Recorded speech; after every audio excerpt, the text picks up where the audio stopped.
Hi, my name is Irene Marshall, and I've been helping people get jobs for 22 years. I want to talk about a type of resume that's called a nested resume. And it's a term you might not have heard of before, but I'm going to be able to give you an example. I was working with a gentleman, he was my client, and he had had his whole business, his whole career was in construction. So in terms of a resume, we wrote him a kind of a pretty standard 2-page resume. However, that was not the only thing that was going on in his life. His wife had Alzheimer's, and he took care of her for as long as he could. And then eventually he had to move her into a memory care facility. But then he decided he needed to do something more than just make sure that his wife was okay.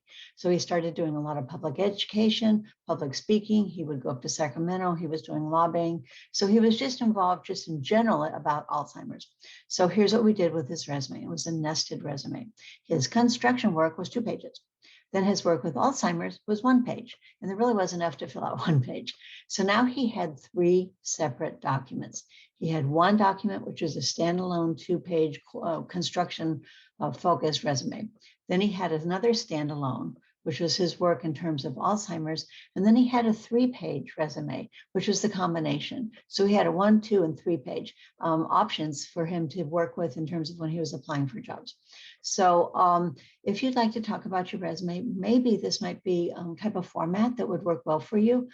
There's no charge for consultation. You can go to my website, which is toolsfortransition.com. Again, my name is Irene Marshall. I'm a professional resume writer, and give me a call and let's talk about perhaps a nested resume might be a really good option for you in terms of, setting up a good master resume for you.